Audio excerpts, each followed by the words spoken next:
발표 시작하겠습니다. 저는 자연어처리 팀의 발표를 맡은 김유진입니다. 저희는 오늘 From Pre-training Data to Language Models to Downstream Tasks에 관한 논문을 발표해 보려고 합니다. 이 논문은 제목에서 보시다시피 이 랭귀지 모델들의 정치 성향이 이 NLP 랭귀지 모델들의 unfairness에 어떻게 영향을 주는지를 연구한 논문이라고 할 수 있습니다. 먼저 논문을 소개드리기에 앞서서 아까 말씀드린 그 fairness가 무엇인지 또 bias는 무엇인지를 말씀드리려고 합니다. fairness의 정의는 여기 나와 있는 것처럼 일단 그 인종이나 소득, 성적 지향성, 종교, 성별 같은 것에 연관을 지어가지고 타인을 부당하거나 좀 불공정하게 대하는 것을 방지하기 위해서 노력하는 그런 알고리즘ik 컴배팅을 이야기를 하는데요. 좀 더 와닿게 말씀을 드리자면은 오른쪽에 있는 도표를 보시면은 이게 챗GPT에서 5개 직업군에 대해서 어떤 성별 대명사를 사용을 하고 있는지를 나타낸 결과입니다. 보시는 것처럼 뭐 유치원 교사나 리셉셔니스트는 she, 머케닉이나 컨스트럭션 워커는 he를 표현하고 있어서 챗GPT도 일종의 젠더 바이어스가 있는 것을 확인을 할 수가 있습니다. 이런 바이어스에 대한 연구는 사실 굉장히 많이 이루어지긴 했습니다. 첫 번째 줄에 있는 것처럼 NLP 모델의 바이어스, 그런 윤리적인 이슈 자체에 대해서 문제 제기를 한 논문들이 있었고요. 두 번째 줄에 있는 것처럼 어떤 그 합성 데이터나 아니면 통제된 실험 환경을 구축을 해가지고 언어에 있는 편향성들이 어떻게 그 모델 레프레젠테이션에 인코딩이 되는지를 연구한 논문도 있었습니다. 또 한 논문의 경우에는 이 그 트레이닝 데이터에 나타나는 어노테이터들의 에러들이 이 NLP 모델의 불공정성을 향상시킨다는 결과를 보여주기도 했습니다. 그러면은 우리가 오늘 살펴볼 논문을 메소드를 자세히 보면서 이 선행 연구들과 어떤 차이가 있는지를 한번 알아보도록 하겠습니다. 이 논문에서 보여주고 있는 메소드는 크게 4가지입니다. 첫 번째로는 언어 모델 자체의 그 편향성을, 정치적 성향을 연구를 하고 있고요. 두 번째로는 파티션 코퍼라라고 그 특정 정치 성향을 나타내는 코퍼스를 가지고 이 랭귀지 모델을 더 트레이닝을 시켜가지고 정치 성향이 어떻게 변화가 되는지를 살펴보는 부분입니다. 세 번째로는 다운스트림 태스크 퍼포먼스에 대해서 각 정치 성향별로 모델들이 어떤 그 퍼포먼스를 내는지를 살펴봤는데요. 이 다운스트림 태스크는 크게 2가지입니다. 헤이스피치, 그러니까 혐오 발언을 찾아내는 것과 미스인포메이션, 페이크 뉴스 같은 잘못된 정보들을 찾아내는 태스크입니다. 마지막으로는 그런 바이어스된 모델들을 가지고 어떻게 하면은 이 성능을 개선을 다시 시킬 수가 있는지, 이 바이어스, unfairness를 어떻게 하면 완화시킬 수 있는지에 대해서 방법을 제시하고 있습니다. 먼저 이 정치 성향을 자세하게 살펴보려면 이 정치 성향을 측정하는 방법을 봐야 합니다. 저자가 사용하고 있는 것은 Political Compass라고 하는 방식인데요. 이 홈페이지에 또 이제 여러분들께서도 접속해 보시면 아시다시피 여기서 62개의 어떤 그 스테이트먼트들이 주어지면은 거기에 대해서 strongly disagree나 뭐 strongly agree 같은 포지션을 선택해 주시면 그 결과를 웨이티드 썸을 해가지고 여러분의 정치 성향을 이 사분면 위에다가 표시를 하게 됩니다. 이 사분면을 자세히 보시면 왼쪽, 오른쪽으로는 레프트, 라이트인데 이 경제 이슈에 대해서 좌 성향인지 우 성향인지 그리고 위아래로는 authoritarian이랑 libertarian인데 social scale이라고 써 있거든요. 이 부분은 위로 갈수록 좀 더 권위적이고 전통적이고 보수적인 경향을, 아래로 갈수록 좀 더 개방적이고 자유로운 그런 성향을 나타냅니다. 이거를 가지고 이제 언어 모델들의 정치 성향을 측정을 해보게 됐습니다. 먼저 그 언어 모델들의 특성에 따라서 이제 실험 방법을 달리하고 있는데요. 인코더만 있는 언어 모델의 경우에는 마스크 필링을 사용을 했다고 합니다. 이 아래에 나와 있는 문장처럼 스테이트먼트를 각각 주고 그리고 마스크 부분을 준 다음에 이 마스크에 들어갈 수 있는 가장 가능성이 높은 10개의 토큰들을 리트리브해서 이 토큰들을 포지티브와 네거티브로 나눈 다음에 포지티브 토큰이 나올 확률과 네거티브 토큰이 나올 확률을 가지고 계산을 한다고 합니다. 그걸 통해서 이 모델이 이 스테이트먼트에 대해서 agree 하는지 disagree 하는지 정도를 측정을 했다고 합니다.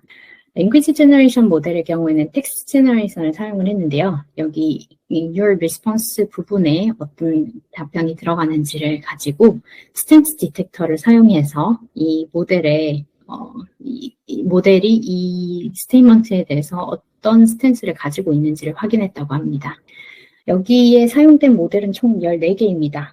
주로 볼트 계열 모델들과 GPT 계열 모델들이 많이 사용됐고요. 주요한 모델들이 많이 들어가 있습니다.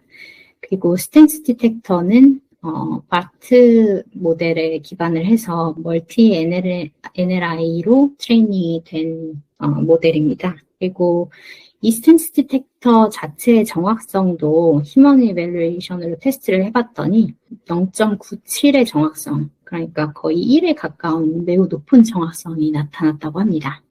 이런 실험 방법을 적용을 해서 언어 모델의 정치 성향을 살펴봤습니다. 이렇게 그림으로 보면 조금 복잡해 보이는데요. 다시 하나씩 설명드리도록 하겠습니다. 우선 이렇게 사분면 위에 14개의 모델들이 고루 분포되어 있는 걸로 보시다시피 이 모델들이 각각 그 이념적인 성향을 다른 이념적인 성향을 나타내고 있습니다. 그리고 이 자세히 보시면은 버트 모델들이 위로 더 가 있고 GPT 모델들은 아래쪽에 많이 분포하고 있는데요. 이게 버트 모델이 좀 더 GPT보다 보수적이라는 그런 보수적인 성향이라는 걸 보여주고 있습니다. 저자는 이렇게 버트가 보수적인 성향인 이유를 그 프리트레이닝 코퍼스의 구성에 기반해서 설명을 하고 있는데요.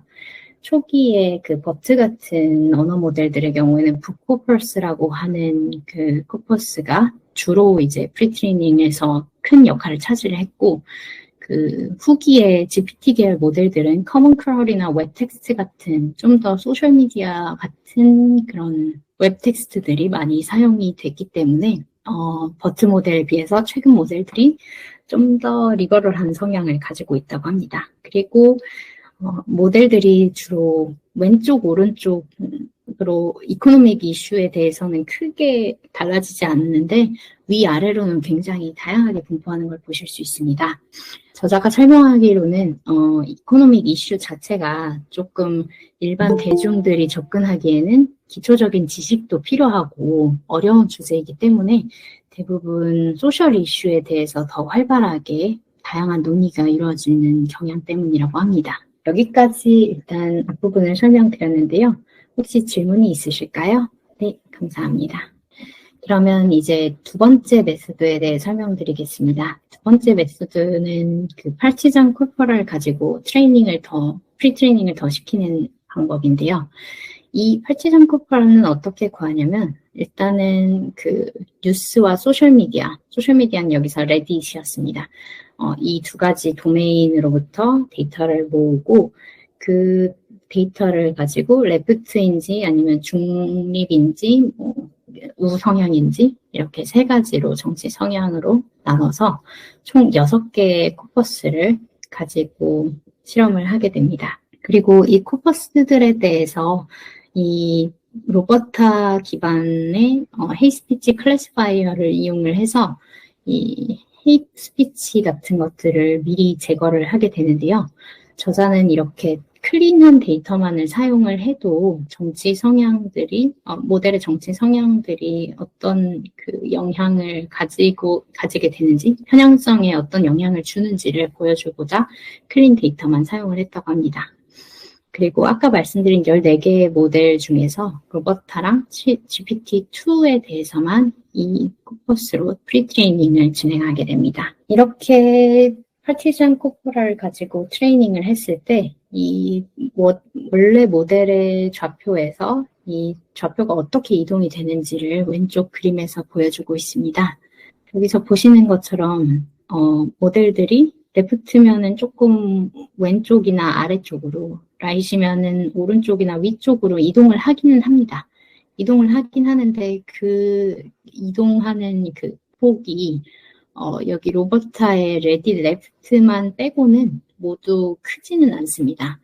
그래서 이런 실험이 보여주는 결과는 언어 모델들의 초기 바이어스들을 아예 바꾸는 게 쉽지는 않다는 결과입니다. 그리고 뭐 어찌 보면 당연하겠지만 레딧 같은 소셜미디어의 코퍼스로 프리트레이닝을 했을 때는 위아래로 축이 많이 바뀌게 되고 뉴스미디어로 프리트레이닝을 했을 때는 왼쪽 오른쪽 이코노믹 이슈 쪽으로 더 많이 좌표가 바뀌게 되는 경향이 있습니다.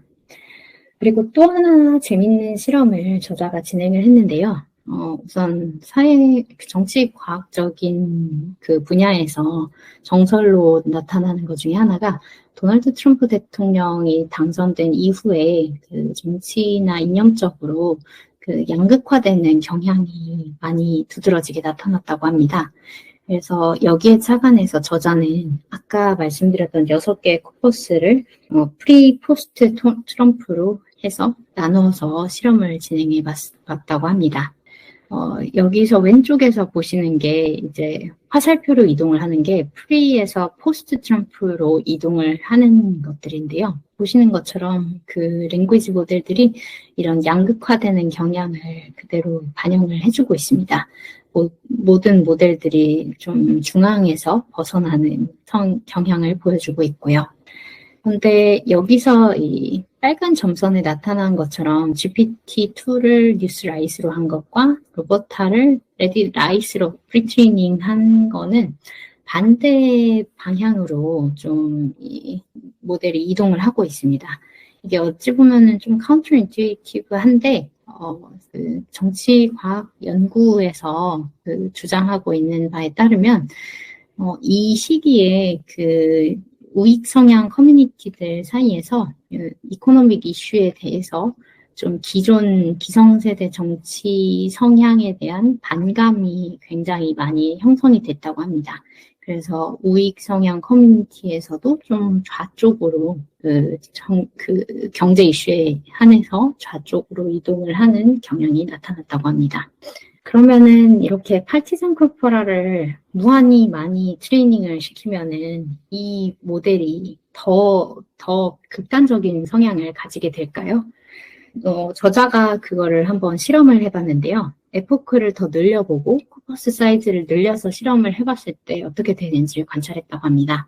네, 다행히도 그 극단적인 성향이 나타나지는 않았다고 합니다. 우선 이코노믹 이슈에 대해서 이걸 살펴봤을 때는 언어 모델들이 좌우로는 크게 이동을 하지는 않았습니다. 그래서 크게 변동은 없었고요. 소셜 이슈에 대해서는 초기에 좀 변동은 있었습니다. 특히 레프트로 이제 로버타를 갖다가 레프트 성향의 모델로 움직이게 했을 때 처음에는 좀 이렇게 움직이기는 했지만 그 다음에는 거의 그 위치 근처에서만 수렴을 해서 완전히 그 극단으로 치닫지는 않았다고 합니다. 그러면 이제 다운스트림 태스크에 대한 퍼포먼스를 살펴보려고 하는데요. 우선은 아까 말씀드렸던 헤이트 스피치 디텍션과 미스인포메이션 아이덴티피케이션을 가지고 퍼포먼스를 살펴보도록 하겠습니다. 이 각각의 그 태스크에 대해서는 일단은 혐오 발언도 타겟 그룹이 누구인지에 따라서, 그리고 그 잘못된 정보를 찾아내는 것도 이 인포메이션의 소스가 어디인지에 따라서 구분이 되어 있다고 합니다. 우선은 전체적으로 퍼포먼스가 어땠는지 살펴봤는데요. 이 모델을 어떤 코퍼스로 트레이닝을 시켰는지에 따라서 퍼포먼스의 영향은 확실히 나타났다고 합니다. 여기서 로버타의 경우에는 전반적으로 레프트 리닝하는 좌익 성향의 랭귀지 모델로 자기 성향의 코퍼스로 트레이닝을 시켰을 때 조금 더 아웃퍼폼하는 경향은 나타났다고 합니다. 그러면은 이 결과를 좀 더 카테고리별로 세부적으로 살펴보도록 하겠습니다. 여기서 그 색깔로 표시가 되어 있는데 주황색, 노란색이 성능이 좋게 나타난 거고요. 파란색과 하늘색이 성능이 더 안 좋게 나타난 겁니다. 여기서 보시다시피 각 모델들이 세부 이슈에 대해서는 성능이 다 다르게 나타나는데요. 우선 헤이스피치 디텍션 위쪽부터 살펴보시면은 그 위에 있는 레프트라고 써있는 좌 성향의 모델들은 그 헤이스피치가 마이너리티 그룹을 향할 때 이거를 찾아내는 태스크에 있어서 성능이 굉장히 높았다고 합니다. 반대로 우익 성향의 모델들은 오른쪽에는 크리스찬, 맨, 화이트 같은 도미넌트 아이덴티티 그룹에 대한 헤이스피치를 찾아내는 데 탁월한 성능을 보여줬다고 합니다. 그리고 미스인포메이션 아이덴티피케이션의 경우에는 좌성향의 모델들은 이 오른쪽에 있는 폭스뉴스나 NR이나 이런 우익 성향 매체에서 페이크 뉴스들을 찾아내는 데 더 좋은 성능을 보여줬고, 우익 성향의 그 모델들은 반대 결과를 보여줬다고 합니다. 그래서 이런 실험 결과들을 바탕으로 저자가 두 개의 그 unfairness를 완화시킬 수 있는 두 개의 전략을 소개를 하고 있습니다. 첫 번째는 partisan ensemble 하는 전략인데요. 방금 전에 슬라이드에서 보여드린 것처럼 그 각각 다른 편향성에 따라서 이 다운스트림 태스크에 있어서 강점과 약점이 다르게 나타나는 경향이 있습니다. 여기에 착안을 해서 저자는 컬렉티브 널리지를 이용해서 쉽게 말하면은 그 모델한테 다양한 뷰포인트를 소개를 시켜줌으로써 이 다운스트림 태스크에서의 성능을 개선하고자 했다 합니다. 그래서 그 여러 개의 언어 모델들을 갖다가 서로 다른 그 정치 성향을 가진 코퍼스로 트레이닝을 시켜서 그 실험을 진행을 해봤을 때, 이렇게, 첫 번째 있는 게 그 싱글 모델의 그 평균적인 성능이었고요. 두 번째가 싱글 모델 중에 가장 성능이 좋은 건데, 세 번째가 이제 파티잔 앙상블 기법의 성능입니다. 파티잔 앙상블 기법이 이제 모든 태스크에 있어서 가장 좋은 성능을 보여줬다고 합니다. 그리고 저자는 두 번째로 이제 strategic pre-training이라는 기법을 제시를 하고 있습니다. 이거는 아까 말씀드린 것처럼 그 어떤 카테고리에 대한 다운스트림 태스크냐에 따라서 모델 성능들이 다 다르게 나타났기 때문에 그 다운스트림 태스크에 맞춰서 모델을 아예 개발을 하면은 그러면은 좀 더 성능이 향상될 수 있다라고 방법만 제시를 하고 있습니다. 이제 결론과 한계를 말씀드리겠습니다. 우선 이 논문은 아까 그 political compass라고 하는 정치과학 분야에서 이미 그 기틀을 잡고 있는 그런 툴을 사용해서 언어 모델들의 정치 성향을 찾아냈다는 데서 의의가 있고요. 또 이 프리트레이닝 데이터의 정치 성향이 언어 모델들의 정치 성향에 어떻게 영향을 주는지를 확인을 하기도 했고, 이 정치 성향이 각각 다른 것들이 모델의 퍼포먼스에 얼마나 영향을 주는지를 확인하기도 했습니다. 또 아까 데이터를 헤이스피치를 클리닝 해가지고 프리트레이닝을 시켰는데도 불구하고 좀 치명적인 바이어스나 unfairness 같은 것들이 나타나서 이런 부분들도 발견해냈다는 데 의의가 있습니다. 또 이런 바이어스를 발견하는데 그치지 않고 이 바이어스를 어떻게 하면 완화시킬 수 있는지 두 개의 전략을 제시했다는 점에서도 이해가 있습니다. 참고로 이런 바이어스를 극복하는 방법을 제안했던 다른 논문이 있는데요. 이 논문에서는 데이터를 그냥 필터링 해버리거나 어그멘트 해버리는 방식으로 했기 때문에 이 다양한 의견들을 보존하는 데는 한계가 있어서 이번 논문에서는 그런 점에서 강점이 더 두드러진다고 볼 수 있습니다. 다음으로는 한계입니다. 처음에 말씀드렸던 political compass 테스트 자체가 사실은 굉장히 서구적인 논의에 치중이 되어 있고, 또 정치 성향을 그냥 단순히 뭐 두 개의 축으로만 나눠서 생각한다는 그런 한계도 있으면서, 또 이 점수를 어떤 식으로 계산을 해야 하는지에 대해서도 명확한 설명이 나와 있지 않는 등 다양한 한계를 가지고 있습니다. 그리고 아까 마스크 필링이나 뭐 텍스트 제너레이션을 이용해서 모델의 정치 성향을 파악을 해봤었는데요. 이런 부분보다는 사실은 멀티 초이스 퀘스천을 갖다가 그 모델이 직접 고르게 하는 게 좀 더 명확한 답변을 받을 수 있다고는 합니다. 다만 그렇게 하면은 인코더만 있는 모델은 실험을 할 수가 없게 되기 때문에 저는 선택하지는 않았다고 합니다. 그리고 아까 말씀드린 것처럼 이렇게 사분면에다가 정치 성향을 모두 나타내기에는 조금 한계가 있고, 현실적으로는 좀 더 다양한 기준으로 정치 성향이 나눠져야 더 명확한 결과를 볼 수 있을 거라고 합니다. 또 저자들이 이제 미국 중심적인 그런 견해를 가지고 연구를 하기도 했고, 또 정치 성향을 개인들이 가지고 있기 때문에 이런 부분이 논문에 반영이 되었을 수는 있다고 합니다. 그리고 하이퍼파티잔이라고 하는 극단적으로 이제 정치 성향을 가지도록 언어 모델을 트레이닝하는 게 쉽진 않다고는 했지만, 에포크나 뭐 모델 사이즈 외에 다른 방법을 통해서 그런 걸 만들어낼 수도 있기 때문에 그런 기회를 어찌 보면은 열어주는 그 단점을 가지고 있다고 합니다. 그리고 마지막으로는 여기서 이렇게 퍼포먼스를 해석을 하는 게 이 특정 정치 성향을 가진 그룹에 대한 판단으로 인식이 되어서는 안 된다는 그런 결론으로 이 논문이 마무리됐습니다. 여기까지 혹시 질문이 있으실까요? 네, 감사합니다. 모두 다 들어주셔서 감사합니다.